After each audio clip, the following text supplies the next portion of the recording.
Hey everyone, Silver Stitches here. I am going to be doing a Stitch with Me with my buddy the hippo because I need to get them done, and I'd like to talk a little bit about what happened today.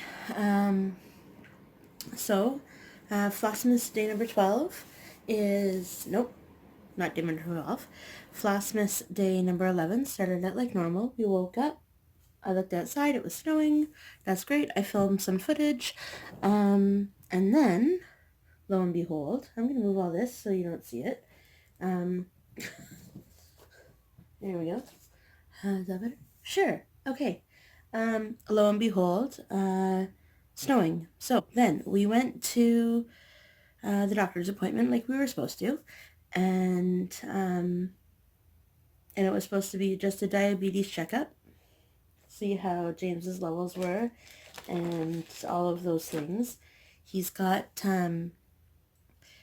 type 2 diabetes because of the other meds that he's on. So it's medically induced. It's medicine induced. It's anyway. He's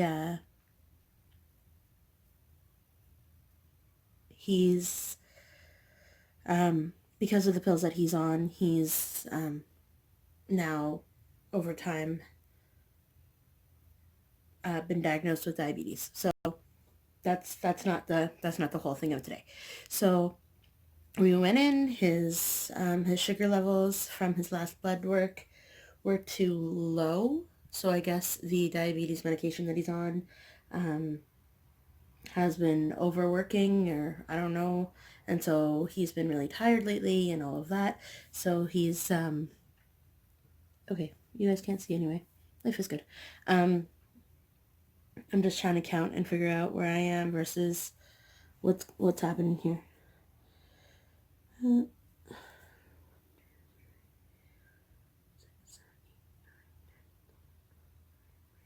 I think I have only like 4 more rows left of this on this section of full lines. So,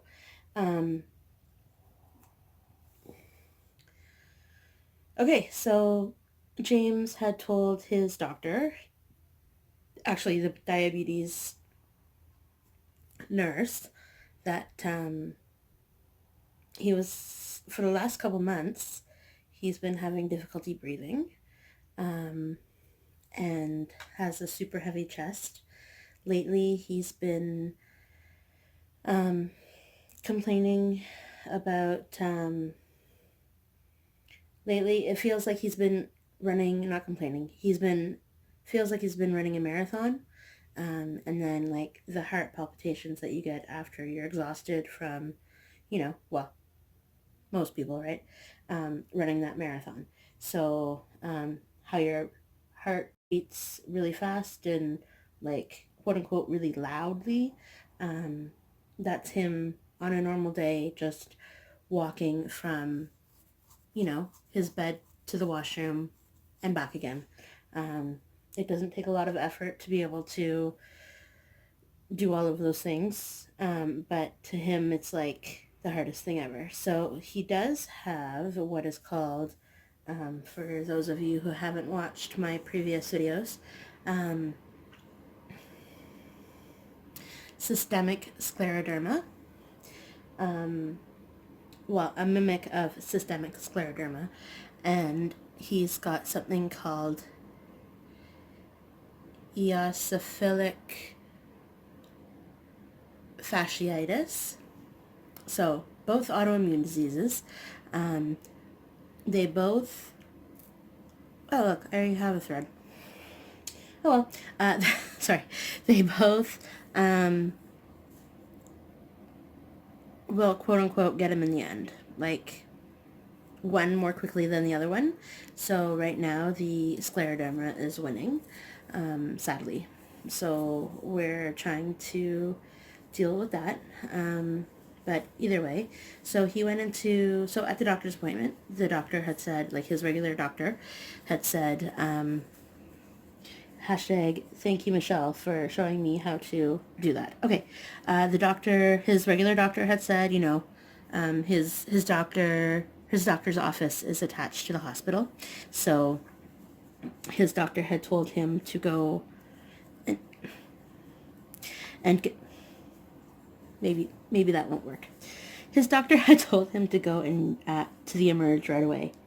Admit himself and try and see if he could, well, not see if he could, because he completely could, get blood tests done and go in for an EKG, where they stick the nodes to your chest and all over your stomach. I think I'm getting those words right. I'm not a doctor or healthcare provider of any kind, but, and then they also today took an x-ray of his chest. So I'm getting this wrong. His EKG came back normal. His heart, he came, and plus his doctor, sorry if this is going all wonky, I don't really know where I'm stitching. Okay, he was also complaining to his regular doctor about, so the chest, the heartbeat, so his doctor checked out his heartbeat and realized that his heart was skipping a beat. So just to be on the safe side, she said, go to Emerge, get checked out, make sure that everything's okay, and if everything's okay, then great. Sorry, the camera is attached to the table, and the table is attached to my arms, because, anyway. So everything is great. And if it's great, then perfect. Then if, you need more work, or if you need to see a specialist of any kind, then you're able to do that as well. So, there we go. So we went, so he got the blood work done first, the EKG done second, where they put all the things to his chest and all over his stomach, the nodes, anyway. And then he went away for a chest x-ray. The doctor on call, so the emergency doctor, came in and said that his EKG was normal. I guess they didn't know about his blood results yet, but that's, that's fine. And then she checked him out. She went to go see the x-ray, and that's where they saw that his, one of his illnesses, so the Scleroderma, which is something that affects your immune system and your body in general, it's the white blood cells is what it is. So the white blood cells are trying to take over his body, because it essentially thinks that his body is a disease. So they're trying to do what their job is. They're trying to figure out, I mean, are his white blood cells. His white blood cells are attacking his regular cells, his red blood cells, I guess. And, okay. And, essentially killing him off. So he was diagnosed, he keeps saying 9 years, so I want to say 2010, but I think he was diagnosed in 2013, so that's only, coming up on 7 years, in 2020, so, either way, regardless, a while ago, so the doctors had given him, 5 or 6 months to live, and he has overcome his illness so far. So where I'm going with this is his white blood cells, I guess, are now attacking around his rib cage, so therefore we'll be getting, hopefully not soon, but making their way up to his lungs. So since he's been complaining, I need to count this, hold on. Since he's been complaining about, the heavy chest, the soreness when he moves around, 1, 2, 3, 4, 5, 6, 7, 8, 9, 10, 12, 13, 14, 15, 16, 17, 18. Ooh, the last row. Thank goodness I counted. Alright,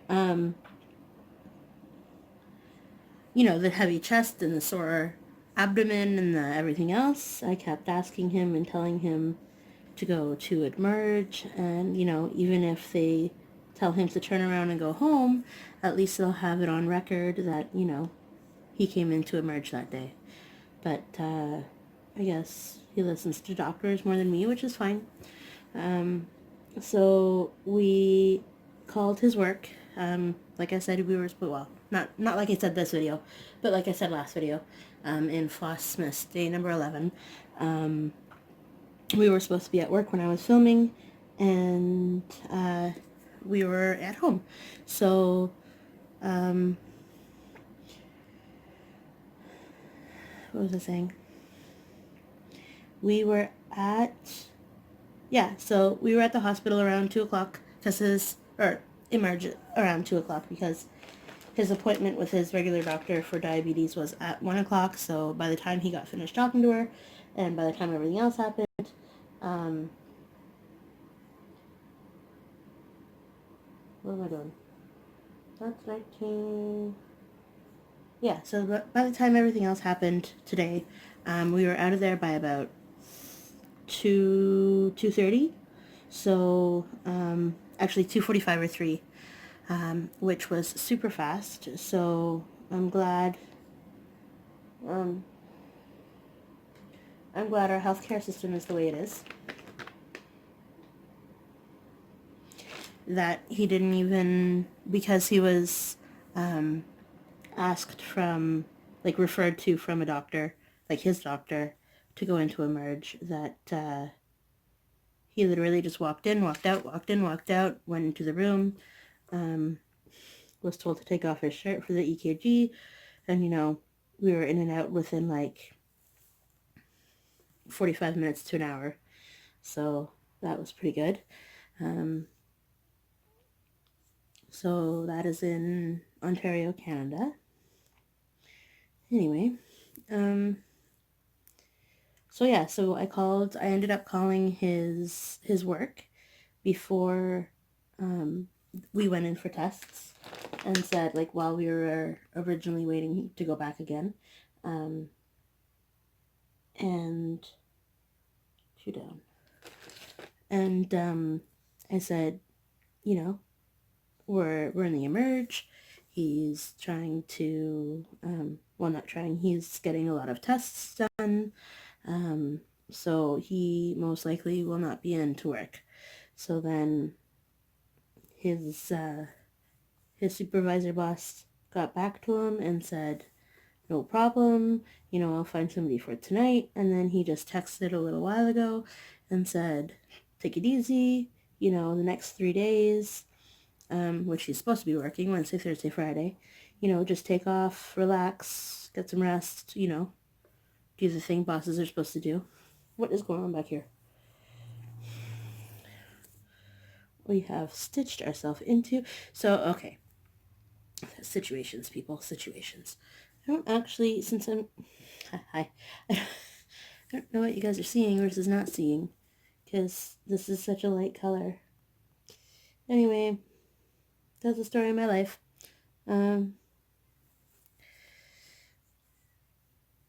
So yeah, so we have work, we don't have work, I should say. We won't be working until Friday when we go to, clean somebody's house and somebody's office. So that is good in a way and bad in a way. Good in a way that he'll get to rest a little bit more and take care of himself a little bit more. Bad in a way because then the money that we're supposed to get from those days, because he gets paid at the end of the night every night, so is not coming. The downfalls of being self-employed, I tell you. But health comes first, right? And so then we have a car payment on Friday, which we were going to need some of that money for, but I think I have enough to cover it. So that's good. I'm just going back and double checking. I'm just going to finish off this thread because I'm essentially done talking about James for now. Oh, James is my husband. All you new people, thank you for coming, but I'm pretty sure you didn't know that he was my husband. Yeah, and has been diagnosed with this, and I met him after the fact, and it's been quite a journey. So it's been a little bit of an emotional day, and I do thank you for coming out with videos, and Flossmas. Flossmas is really helping. Michelle, who is currently going through a health situation in her family, Bendy Stitchy, I understand now. I understand the benefit of floss tube in general. The support that we get is president to none. Is that how you say it? Second to none, from people that we have never even met. You know, I can only imagine that, you know, your family will pull through and it will be okay. Caroline said it best, I think, is that what do you even say to somebody going through that? Like, you know, I'm here. I'll support you in any way I can. You know, like, is there any other words that you can really tell somebody that you don't really know what's going on for sure, but, you know, how does that, I don't even know what I'm trying to say anymore. How does support from so many people that you may or may not know, the best healing power, you know, like hearing somebody else talk about their day and their life and what they're going through, and who knows why I decided to talk to people I don't even know, like, because I honestly have never met any of you. So I know that you're, you know, I know that you're there, I know that you're watching, I know that you're liking, I know that you're subscribing, but again, is my life my home, not my home life, James, but my family, like my mom, my sisters, my dad, so far gone that I can't turn to them. That's just, that's sad in itself. Like, and they have their own story, of course. We're still going. Okay. Of, you know, why it's harder for me to talk to complete strangers. I mean, why it's harder to talk to my family rather than you guys who are essentially complete strangers. Maybe it's just me talking to myself, and so that's how I think about it. I'm just talking through my emotions. I'm trying really hard to figure out this. 2, 4, 6. Okay, so 2, 4. Sorry. Yeah, so that's something else to think about. And what gets me, now I'm taking another page out of Michelle's book, self-help. Self-help on Stitch with Me's. That's what this is. So, yeah, why does it, I don't know. I don't know. Yeah, I'm just going to finish up this thread and then I'm going to go, oh, so James asked me, I came back into the bedroom to get something before I started filming this, and because I'm in the family room and he's sleeping in the bedroom, and he said, can you bring me the chocolate bars that we got from Dollarama today? And I said, okay. And he says, there's 3 for you and 3 for me. And I said, okay. So I went to the cupboard, got the chocolate bars, and brought the whole bag in, and then I said, so which ones do you want? So he's sleeping through all of this, right? So which ones do you want? And he said, no, I don't want any. I'm too tired. You know, let me just go back to sleep. I was like, but you asked me for chocolate bars. Like, I don't understand. What? Okay. He's like, you have one now, it's okay. I don't need one right now. I'm too tired to eat it. And I was like, then why did you ask for it? Anyway, as I am making my way down the line, so here I decided to fill in the rest of the this color because it goes a little quickly, slightly quickly. I'm just going to finish that off there. Slightly quickly because it's just half crosses. And plus I mixed up, since you can see the picture, I mixed up somewhere around here. Somewhere in his little ear part. I don't think I counted wrong, but I can't figure out how this equals to that. It's where the page folds. So I'm just gonna finish all, because this color, I'll show you on the real stuff. This color is all the way around, and I'm gonna have to wash this, and I've never washed anything before. That's how long this piece has taken me. If anybody has, I know there's lots of suggestions for washing, but out there, I just want to know what works best for you, for my viewers, for the people who are actually watching this come to life. Yeah, so I've never washed anything.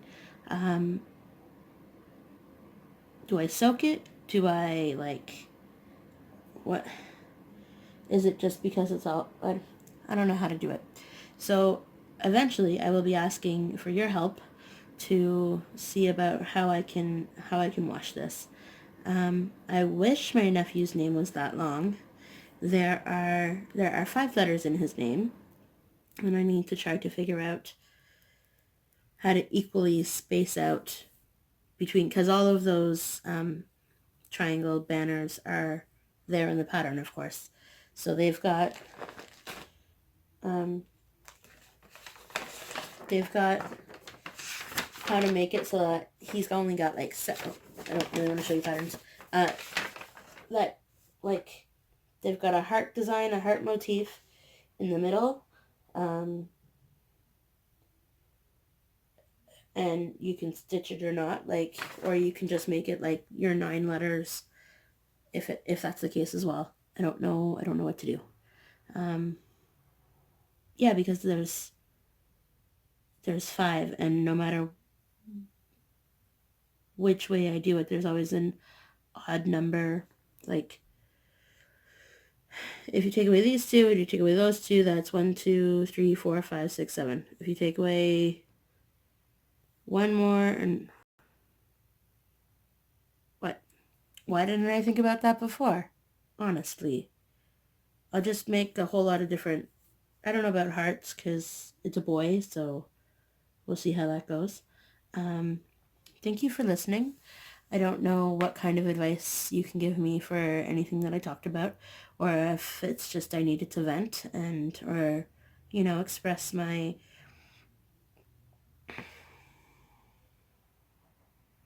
what's on my mind, I guess you can call it. I'm not frustrated. I'm not, everything's gonna work out. It's just one more step, right?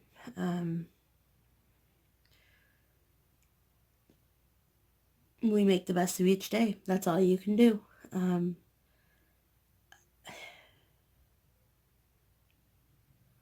We thought it was, he's been sleeping a lot, so we thought that it was because of some of the meds he was on, which is true. It is.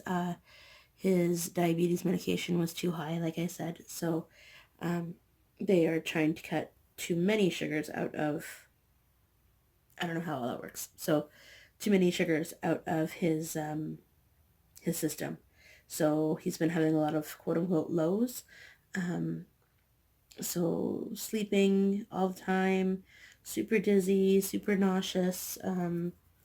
But then that could also be part of this newfound thing that could or could not be related to the scleroderma at all, or the eosinophilic fasciitis.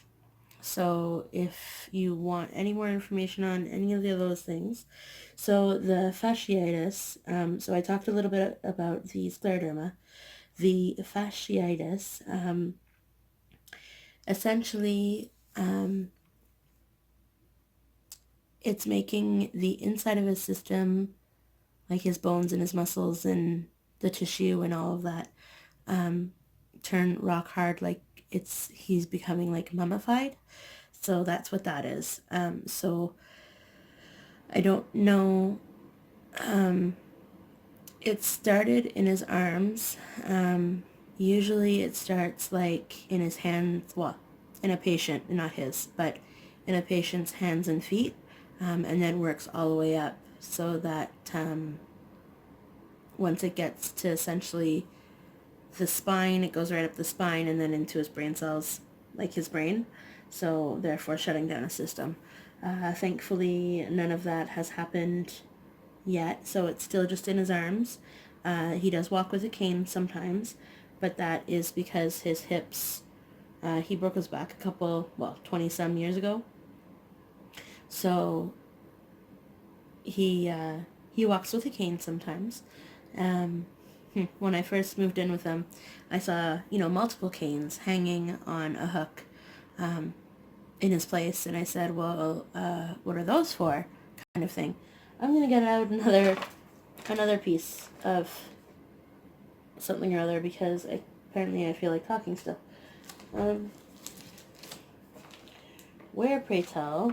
Oh, okay. Well, yeah. Okay, so I said to him, what do you use these for? Like, what's the situation that you need to use these for? And when he answered, well, because at this point I didn't know everything. I just knew a little bit about everything. And so I was naive and I didn't know, life, threatening illnesses and we're still recording. Okay. And so he said, well, I broke my back not a couple years ago, but I've had 4 surgeries. 3 surgeries, 4 surgeries. 4 surgeries over the course of time to help fix my back. And sometimes, I haven't needed them recently. This was 2.5 years ago. Haven't needed them recently, but I walk with a cane sometimes. And I said, oh, okay. Okay. And then when I told my mom what he had, the scleroderma and the fasciitis, she's a nurse, so she told me very bluntly, she said, he is going to die. Meanwhile, I had been with him for maybe 2 weeks at this point. And so I was like, thanks, Mom. Thanks for being so supportive of my this relationship. Thanks for being so, not putting any sugar coating on it, the, nurse life, right? So, sorry, just counting.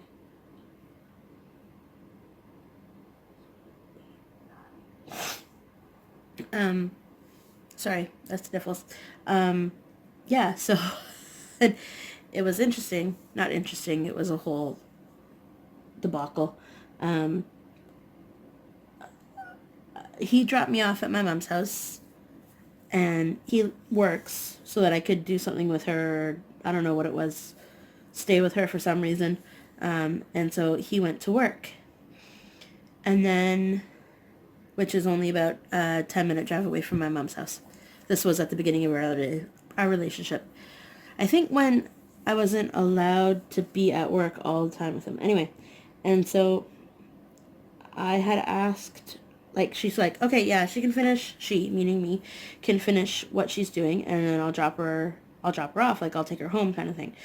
But I thought I made it clear to my mother that I didn't want to go home. I wanted to go to Toppers, which is only 10 minutes away, not, 45, because I live about 45 minutes away from my mom. Half an hour to 45 minutes. And so we start driving, and we head down one of these, like, I didn't take her down the highway because I don't know why, so we went the back roads at the time. And part way down this really, like, it's like, seems like forever. So this like 80-kilometer road that I could easily have just taken the highway, what just happened, and gotten there in like half an hour. But I told her that we should go this way because, part of me, that was the only way that I had gone with James home, I think, at that point. Like, I had gone down the highway once or twice with him, but the majority of time we took the back roads. Anyway, so then I only had told her like 3/4 of the way down this road, this long, long, long road, that, I originally wanted to, be dropped off at Toppers. Like, why are you taking me this way? I thought you were dropping me off at Toppers. Didn't click in. And then we started having this conversation about James and, he's going to die. And I'm like, okay, well, get me out of the car now, because why are you telling me this almost? Like, and so to this day, she questions, sorry, bouncy camera. She questions I don't know, my motives, what I'm thinking I'm getting myself into. Like, anyway, what is the problem? Was I just not supposed to do another thread?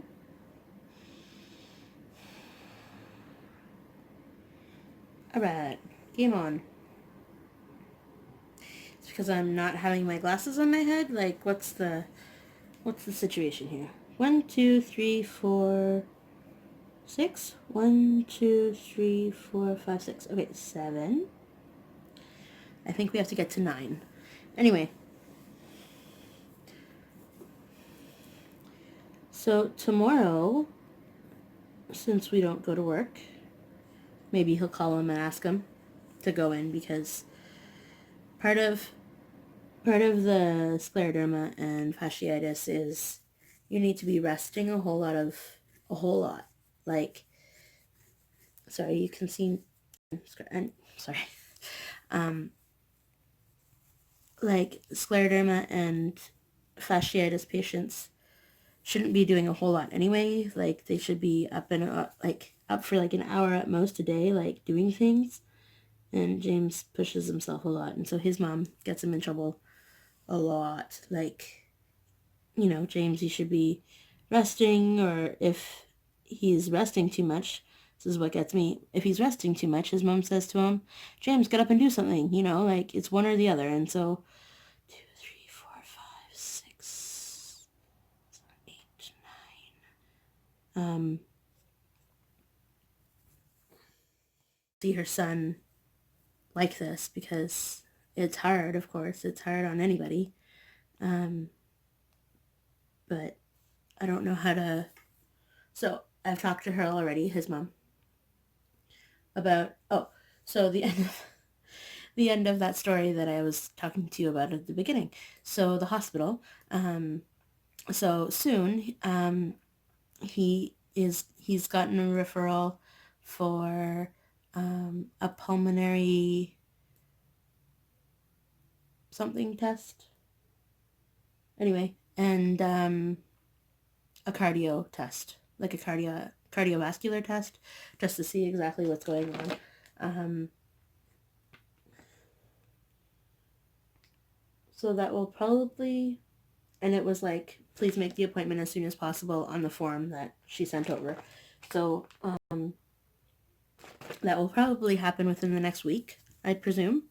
But we'll have to see how fast the private clinics... Well, no, one's at a private clinic, and then the other is at a hospital near us. So the hospital that we went to today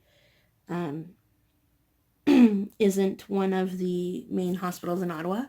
It's the one that his doctor is based out of, his family doctor. So, which is good. I really like it there. The staff there are, No exception. They're fantastic. And I don't know who I was listening to at the time. I think it was Michelle. You don't want to be one of those patients. Like, we walked in, saw the triage nurse, waited in the room for about 2 minutes, like the everybody waiting room for about 2 minutes, and then we got called back again. And come in here, lie down, take off your shirt. I won't go through the whole thing again. Okay, so um,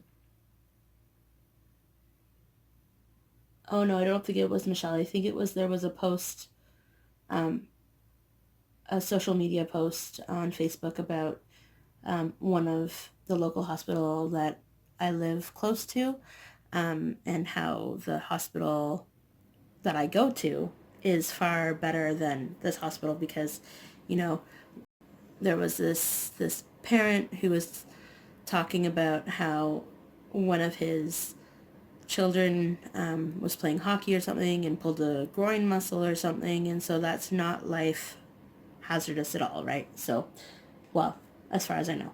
So, of course he's going to have to wait, regardless of how old he is, but you don't want to, sorry about knocking the camera so much today, you don't want to have to be one of those patients that go in right away, because then that's a serious thing, like, if they're seeing you right away, then that's a thing, right? Like, and I'm glad we do have that system that, priority comes first. But it is really scary, and we were waiting for the doctor to come back from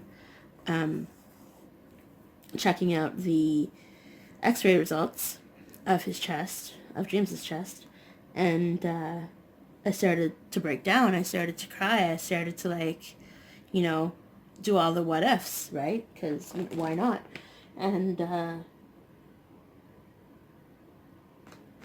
it was,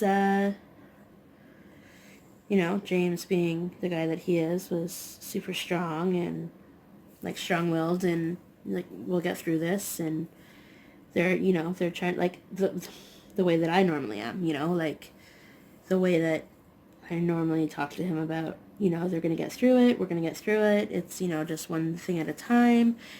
Try and think about something else. Don't worry about it.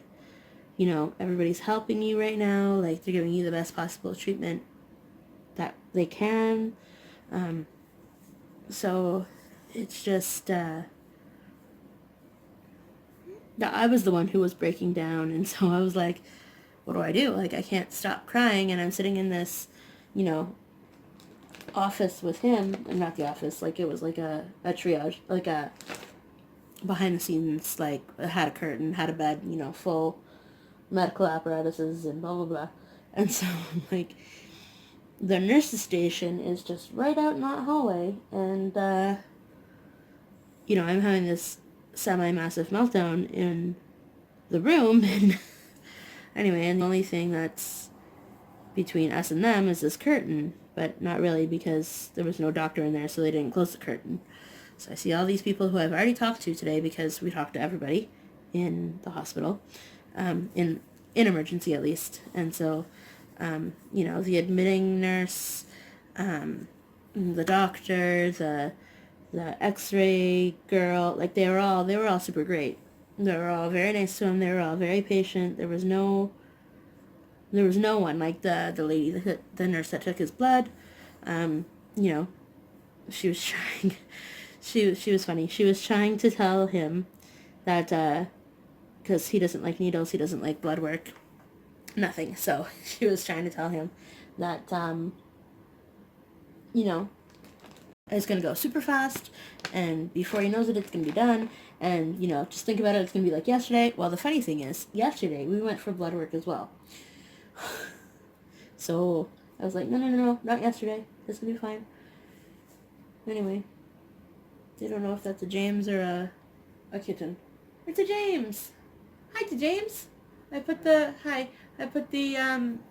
they're back in the cupboard again because you said you didn't want any. Okay, see you. Bye.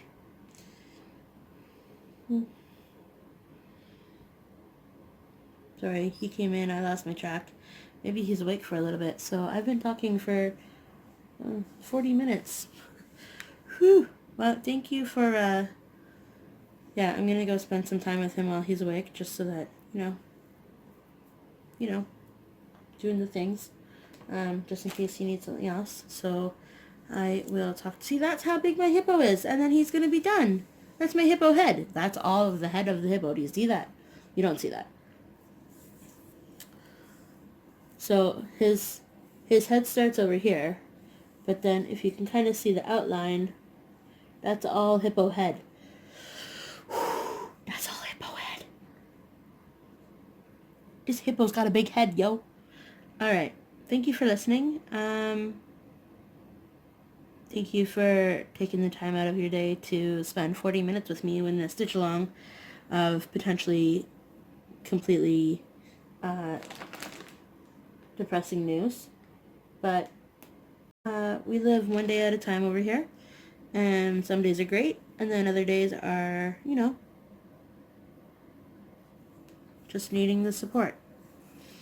And those were one of those days today, I guess. Thankfully, he didn't have to get admitted to the hospital. That was positive, right? Gotta look at the positives. At least he's in his own bed now eating a chocolate bar. Even though, he was like, my doctor wants me to go to emerge. I don't even have my laptop with me. Like, this boy carries his laptop around everywhere. I'm stitching this, and I feel like there should be 4 in this row, but I don't really know. And part of me doesn't want to look at it again, but either way, yeah, 4 in the row. Alright, yeah, so I'm going to leave that off here, and I'm going to go hang out with him while he's awake, because, that's always fun. Chances are, by the time I get there, he's going to be sleeping again. That's okay, I'll stitch beside him, and watch the rest of my floss tube, because I've caught up for the people that I watch on Floss Miss, so there's that. Yeah, so thank you for listening. Sorry I posted twice today. And, not sorry. And, there we go. So, I will talk to everybody later. I'm glad that, he wanted me to talk about it a little bit anyway. What he has, what he's going through. So, I just figured that this was a good time for that. And that's all I got. So, here's what I've done. So I'm working all the way across. I'm going to finish, not today of course, but I'm going to finish this maybe today. We'll see if I stay awake, because I think it's like 8 or 8:30 at night now, maybe 9 o'clock now that I've been talking for so long. But yeah, that's what it is. So I think I'm going to get it done before Christmas, this hippo for my nephew. It's not, I mean, it is a lot more work, but it's, once you get the pattern down in this, that goes pretty fast. And there's a lot of down here that's the same color, so that's going to be easy too. So it's just the back and forthness of these guys that are, seems to take forever. Anyway, I'm going to let you go now, because now I talked for an extra 2 minutes, 3 minutes, and there we go. So I was working today on Baby Hippo 123 by Dimensions, and it will be for my nephew hopefully this Christmas. So in, what's that, like 14 days. So hopefully I will get it done in about 10 days, so that I have time to frame it and wash it and have it dry and all of that stuff. Anyway, I will talk to everybody later. Thanks for listening. Bye.